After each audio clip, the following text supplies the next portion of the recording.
Good morning, little toe. The famous pink door. We're going through it. Allow me. Oh. Why, thank you. Go this way, man.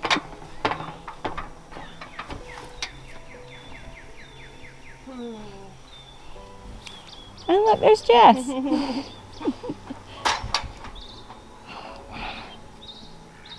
It's so pretty in here.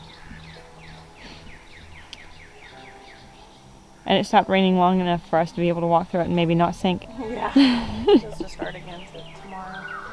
Get it good and soggy again.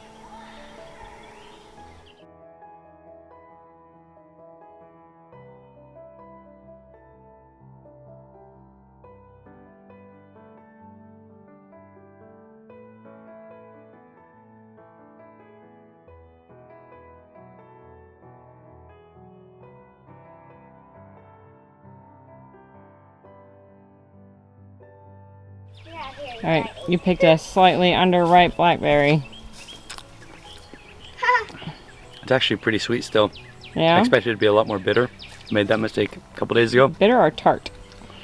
Tart. It is a little tart. Weeds can look cool too. Did you find a friend? I did. That's Pearl. Pearl saying that. Oh goodness. You open the gate, she just runs up to you and is like, "Oh friends, oh friends." Here. I think she's mostly bummed that you didn't bring her a bottle. I brought her a bottle. Look at those ears. It may have to be a thing. I may have to have a Nubian or two one day. Yeah. Just because of those ears. Oh, and of course, Gabe is just a lover. Oh yeah. Oh, hello, you. Oh, David. Are you the goat whisperer? They're all coming over to check you out, man. Love me. Audrey, are you in your element being around all the animals in the mud? Yeah, I like mud. When I grow up, I want to be a vet, so this is a perfect place to be. The perfect place. Yeah, because there's so many animals. And I want to have a big garden as well. Yeah. So, perfect place. The perfect place Perfect. for an aspiring veterinarian and gardener. Yes. And painter. And painter. Yeah. Okay. Pocket goats. Yes. Or they found me. Yeah. They know I speak the language. And then I got a group of goats that Maya traded a job that he did for, and he got paid in goats. And these two are the only two that I have left out of that group. Just from downsizing and stuff. Amanda, speaking of paid in goats, do you remember how you fundraised for your goats? All the things you did? Oh yeah. I did like little odd jobs, babysitting, like just whatever I could, but I had an envelope that I labeled Goat Fund Me. Saved up her money and I put all the cash that I paid for my 2 goats. That was my goat fund. self-made goat farmer. Yeah. Yes, I want to buy another goat, but I can't have any more goats. But I want another goat. That's your mother as well. Goat math. The last time I was here, Mayhem was enormous pregnant. Like, and she had been like, oh, any day, any day, any The day. entire countdown till Yeah. you got there, Jess was sharing. Having her right after. And she ended up, Or it was twin ducklings. yeah, she ended up kidding right after I left. 20 bucklings? Twins. Oh. This is a contented face. Yes. This one likes her ears being rubbed. Nestle likes her ears being rubbed. This one likes her ears being rubbed too. Not really. Got some babies there, Audrey. Yeah. This year is Jane's third. So Which one's that? Is that Pearl? Yeah. Pearl and Max and Mercy. So, Yeah. Girl, Max, Mercy. They're all bottle babies. triplets 2 years Because their moms abandoned them. wow, Caleb, look at that. You picked a gigantic bean. There's more. Are you going to eat that gigantic bean? Do you want to eat it, Mommy? Do I want to eat it? Mm-hmm. Sure, if you don't want it. Trying to. Thank you for stringing my bean. I was trying to take off just the top. But instead I stringed it. Mm. There. There's another. Now, Caleb. Now, their best time to pick them is when they're a little younger than that. So let's see if we can find one that's a little smaller. And see, that's a good one. This one? You could pick that one too if you want. It has a little bit green. There you go. You can eat that one.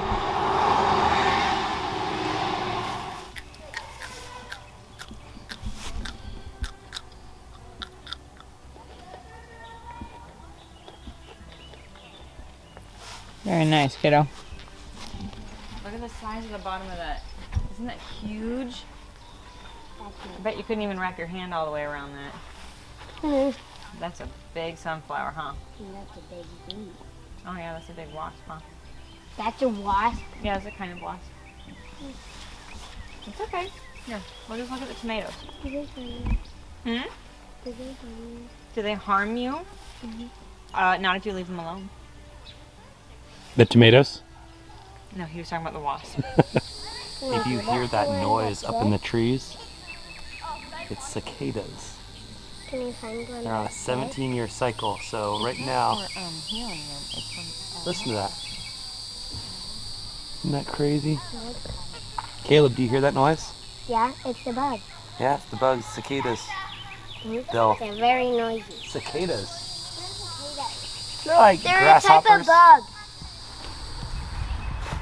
What you doing? So I'm tying up some tomatoes. So with all the logistics of moving, Jess and Maya have been pretty busy, and I know that Jess hasn't had time to come out and tie up all her tomatoes, so some of them are getting kind of swoopy like this is all laying on the ground and it's starting to curve. So I'm just coming out here and I'm getting some of these longer tomatoes and I'm tying them up to the fence so they'll start growing back upward again. Nice. And she can come in and, you know, tie further supports to get them to continue to grow in the right direction, but getting them at least vertical is going to help. So Tomato plants are so interesting. I just love the little hairs on them. All these little hairs. If you let it grow down onto the ground, those become roots. yep. They get buried. So There's a rather couple than of a 'em. ground cover Oh, bush, here, even this one here, you can see all these bumps. It's where it was in contact with the ground, and those are all like root nodes. nice. So you are basically just retraining it now. Yep. Lovely. Which is, I mean, ideally you want to tie them up before they get to this kind of curvature. But But they're like not, 53 days left here, so make the most of it. they're not like beyond repair. Like this one is long enough, I can probably tie it in a second spot as well to get it growing up. So for anyone who has tomatoes that are laying down, they didn't put them in a cage, or their cage was too small and they're having branches come through, what can they do at this point? In the case of the like store-bought tomato cages, they're not big enough. If you can figure out some sort of a secondary support, I mean, this is just a landscaping tape or gardening tape, and it's loose enough that, see, I'm not cutting it, it just rips. So at the end of the season, you can just rip it off. And you're not tying it up tight against the metal. It looks No. like you're keeping it nice and loose, a few fingers even. Yeah, you want to keep it loose because every single one of these branches is going to get thicker as the season progresses, and you don't want to tie it tight because then you are restricting the growth potential for that branch. Excellent. Are these varieties of tomatoes you personally grow at home? I don't know what they are. They're green. They're not labeled. They're probably labeled in Jess's journal or something, but they're not labeled out here, so. Dear Diary, today I grew a green tomato plant. I suspect that soon the green will become red. It will be delicious. Nice. I might start my own tomato diary. There you go. Dear Diary, today, woman tied me up. I wanted to lay down and take a nap, but no, she forced me up. She's cold-hearted. Now, depending on where you live, if a tomato plant falls down, I mean, it'll grow. Its natural state is actually to fall down and grow roots along the stalk. But I was gonna say the fruit doesn't see the sun like that as easy though. right, I mean, you're gonna get less, you might actually get more numerous fruit, but you'll get less sizable fruit. And you will lose more fruit to pests because it's right there at ground level. Snails and slugs will love to eat them, you know, that kind of stuff. But they can grow along the ground, particularly in drier climates. They'll do better. Like here, it's humid, so they will struggle with fungus issues and blight and all of that. So you really want to tie them up, prune them. I am not pruning them because I live in a drier climate, and I actually don't really prune my tomatoes all that much. Maybe a little bit just to shape them. But here, Jess has to be more vigilant with pruning in order to keep the leaves as dry as possible. And because I am not super familiar with pruning, I'm just not gonna mess with it. Like, I've seen her videos, I know the technique that she uses, but they're not my plants, and I didn't, she hasn't asked me to prune them, so I'm Honey, not. I saw a chainsaw. I'll just go get it and I'll take care of the pruning. Oh, yeah, there you go. It's called the David technique. Top them all. Which would work all right for these indeterminates. But if you did that in the high tunnel over there, where all the determinate tomatoes are, you might not live to see the end of the week. Spoiler alert. I live to see the end of the week.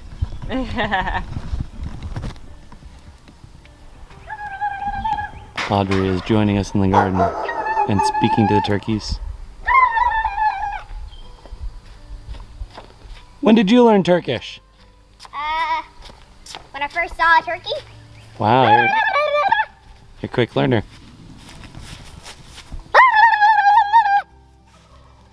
See, they respond.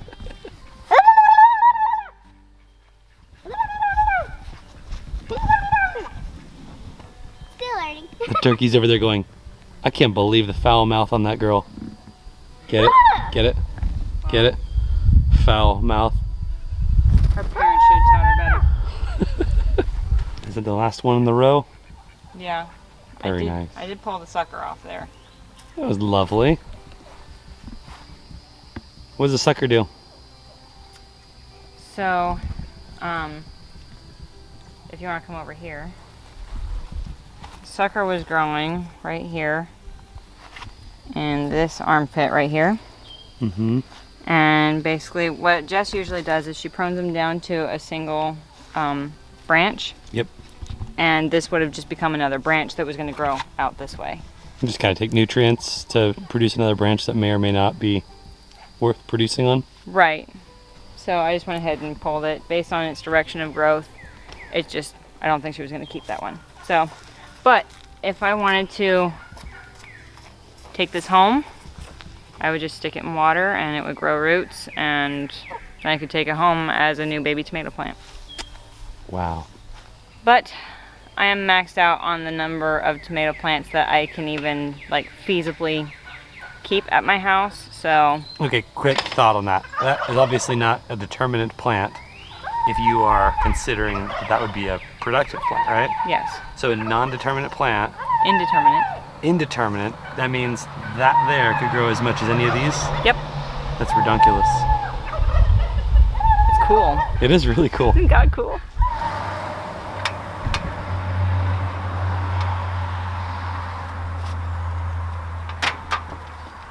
Ta-da! Ta-da! It's such an iconic gate. It's just like, it feels really special to be coming through it. I'm growing whole beans like Jess and I are about to this is harvest what I typically am gonna grow. as many So beans as we harvest can find daily during the in season this while they're wall. growing to eat fresh.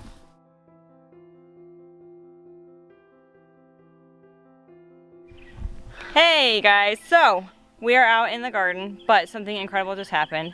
We just hit 2,000 subscribers today. Yay! What? Yeah. Oh my gosh. Thank you so much for Like the boost. Thank you. Thank you guys. No kidding. Thank you everyone who came over from Jess's channel, from checking out the videos over there and coming in to deciding to subscribe to our channel. We are so thankful and so excited that you're here, and we really hope that you guys like us enough to stick around. So we are now gonna go pick some beans, because that's what we do here. We pick fruit. Like, yeah, that's the thing here. You grow food, you go pick it. So we're gonna go do that. Yeah.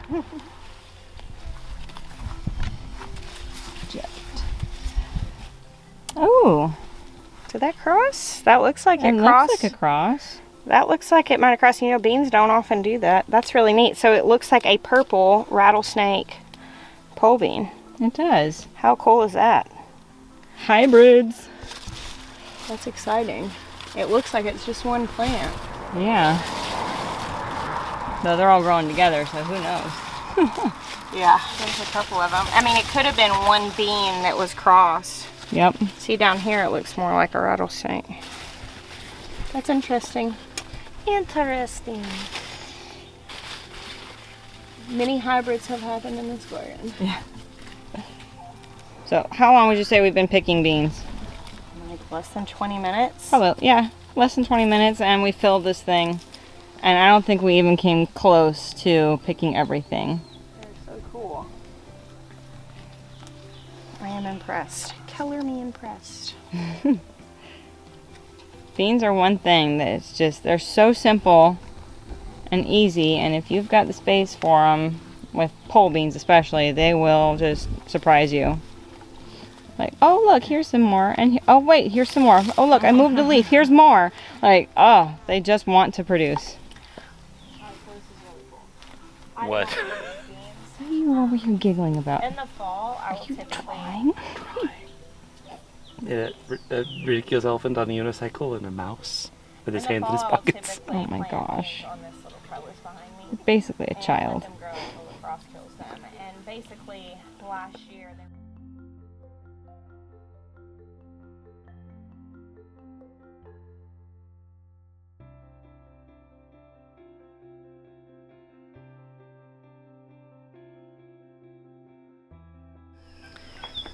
Hey everybody, so it's actually the next morning.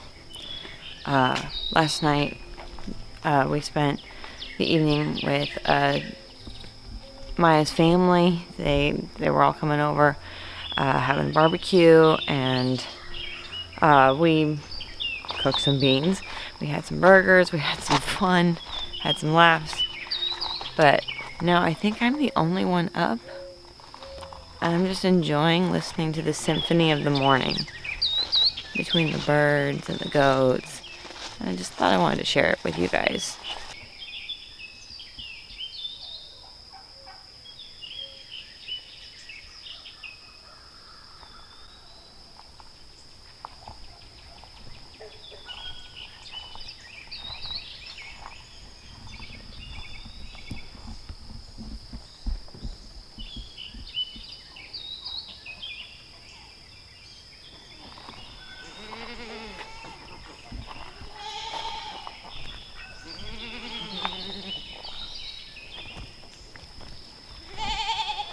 Good morning, goats.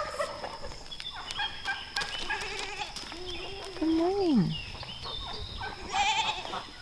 Good morning.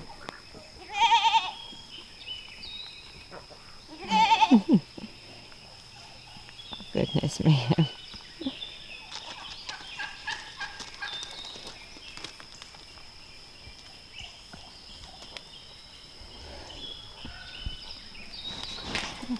You gonna get yours too? Hi.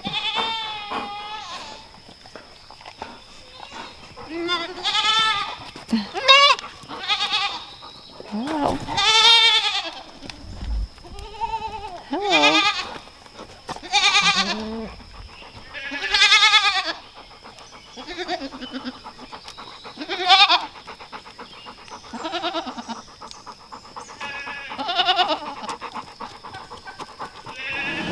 So we've gone from the peace of the morning to this, but I think it's going to be good. So I'm sure that David will be filming some awesome stuff of the kids on the slide at some point later today. But this video needs to be closed out, so that'll probably be on the next video. So as always, this is your urban nerd with the goat herd, so you can grow where you're planted. Unless you're on a slip and slide, then you'll probably die, like all these kids.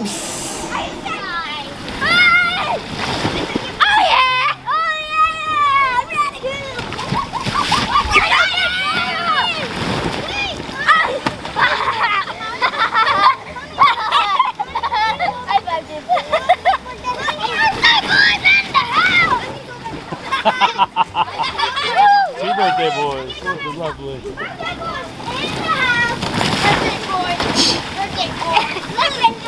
10 out of 10.